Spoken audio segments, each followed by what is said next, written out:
put. Yeah. And then you've got those that slightly laid back, you know, that allow the actors to experiment a bit more, allow them to do things that, you know, may be wrong, but actually it's good for them because they're experimenting. I'm sort of in between that. So what advice would you give to aspiring directors and actors that are looking to venture into this field? Well, I think for theatre directors, I think the best way for showing us what it takes to run a theatre production. We're now joined by Romeo and Juliet themselves, Luke Bates and Georgia Dunning. Hi. So, we've seen Romeo and Juliet done many times before, but tell us, what makes your version unique? Well, we've set ours in like a dystopian future. So the Capulets are industrialists and the Montagues are environmentalists. So the Capulets have built this kind of perfect world, their perfect world, and they're selfish. They take all the money, and there's overpopulation, and there's the environment's ruined, and the Montagues are fighting against the establishment. So it's kind of like rebel forces meet Yeah, exactly.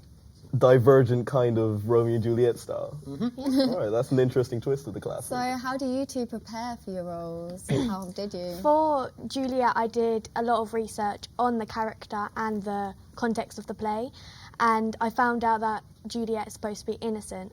So I put that into the performance and then made Juliet innocent. Oh, that's actually really interesting. What about you?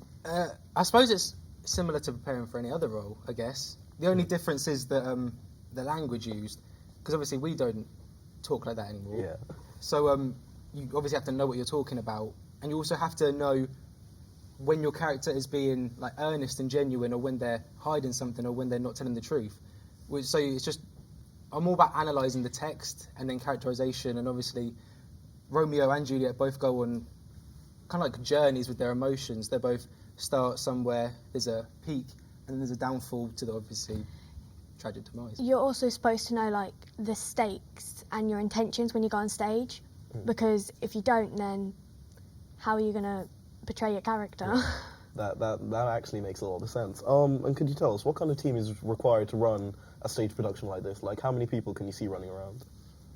So many, because obviously this is one of the largest productions that our group has done. So we need, there's set designs, there's set building, there's costumes, there's makeup, there's hair, there's loads of things going on. So we don't really, as actors, see behind the scenes stuff going on.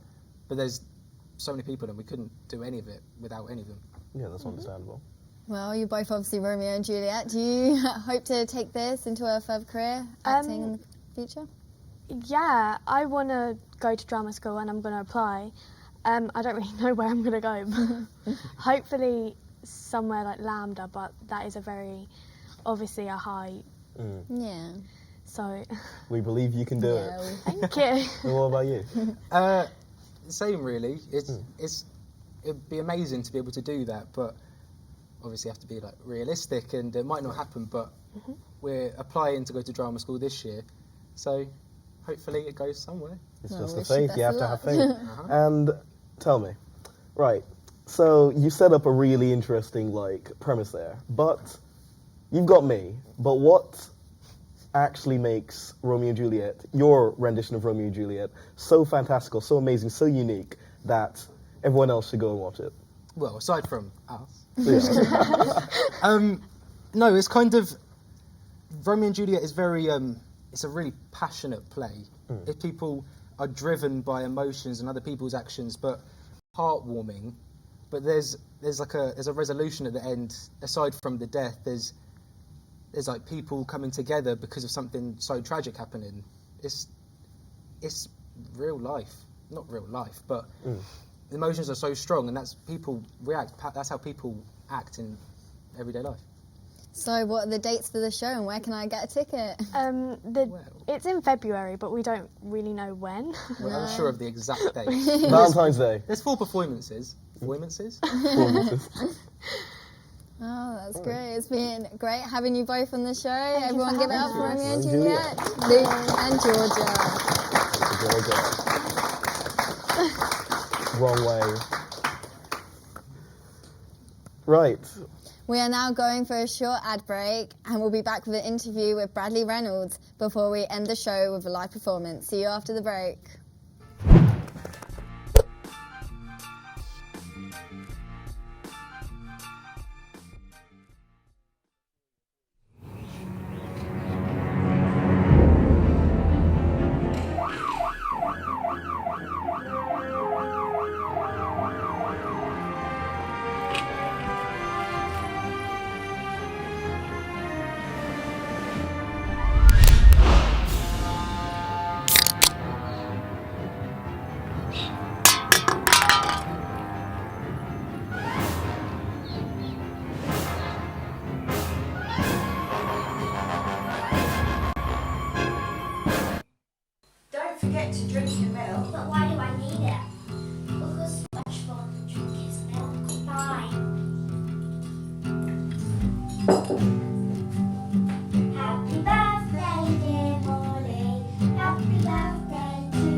heard about your milk. You're gonna give it to me, you little punk. No, you can't have it. You scared?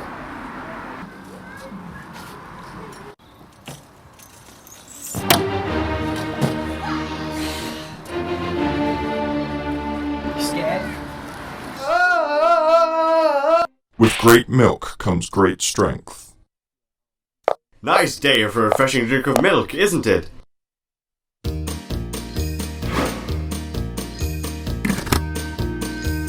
Of course, you can only drink the healthiest and smoothest milk.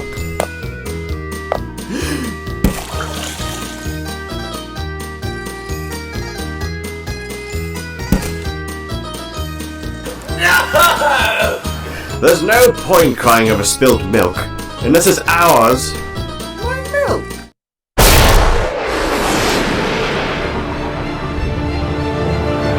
Why are you drinking milk? You'll see.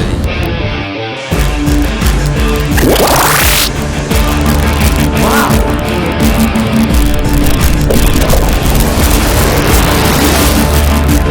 I wish I could teach you it. Yeah.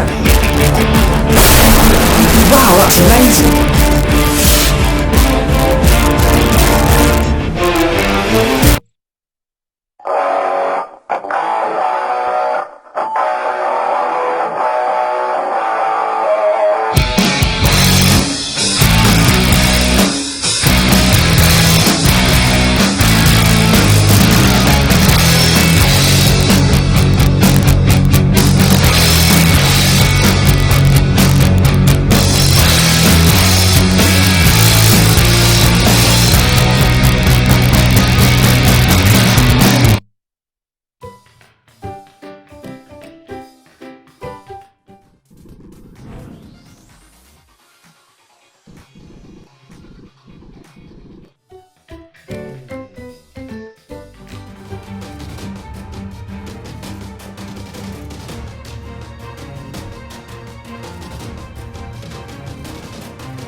Milk, more than you think.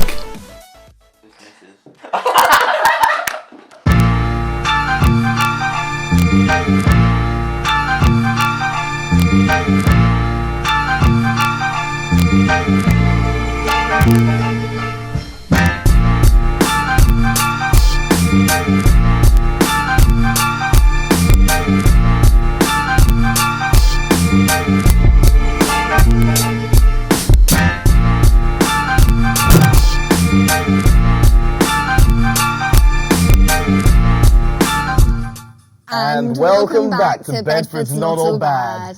You can catch Romeo and Juliet at some point around February, but this show is drawn to a close, but we have one final guest who will be answering some questions and ending the show with a live performance. Give it up for Bradley Reynolds.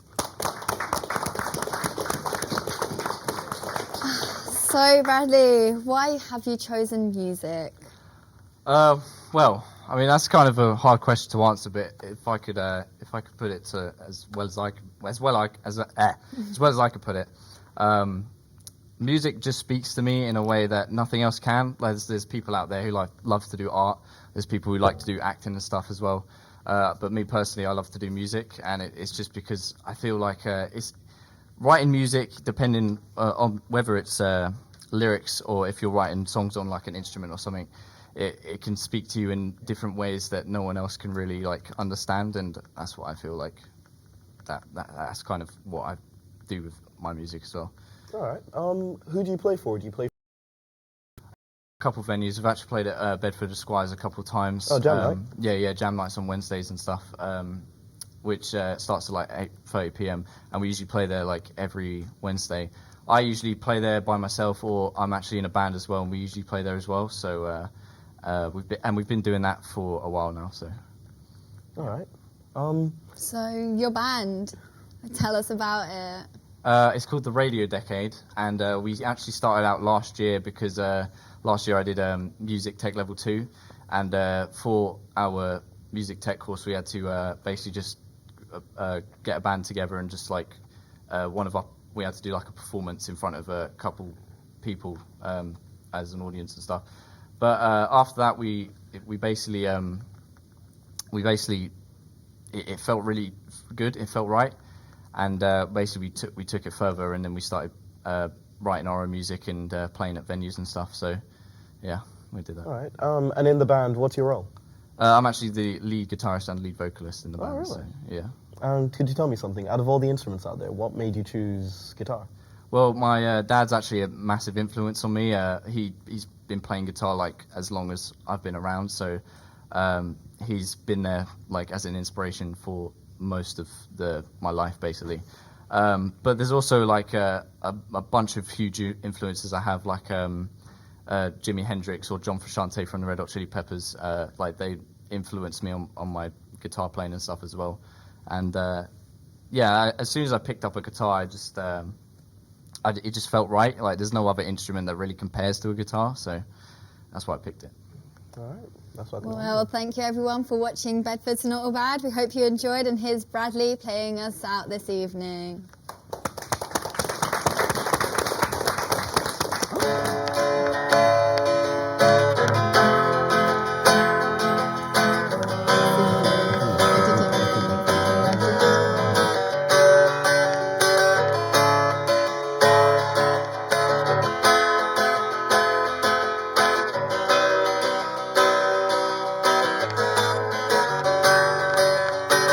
As I watch the world through teenage eyes, I realize there ain't a place out there for me.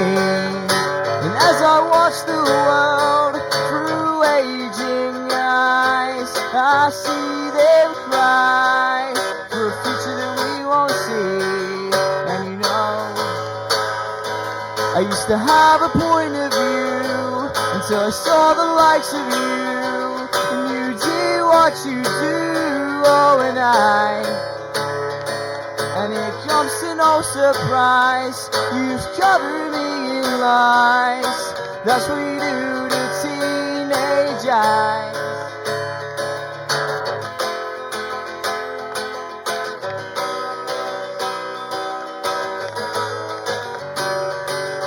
And as I watch the world through blistered eyes, I realize the world ain't what it seems. And as I watch the world, I just seem to learn to die. And I normalize these lies, and I hang my head and cry. And you know, I used to have a point of view until I saw the likes of you. And you do what you do, oh, and it comes to no surprise, you've covered me in lies. That's what you do to teenage eyes. Through teenage eyes. Through teenage eyes. Through teenage eyes. And you know, I used to have a point of view until I saw the likes of you. You do what you do, oh, and it comes to no surprise, you've covered me in lies. That's what you do to teenage eyes.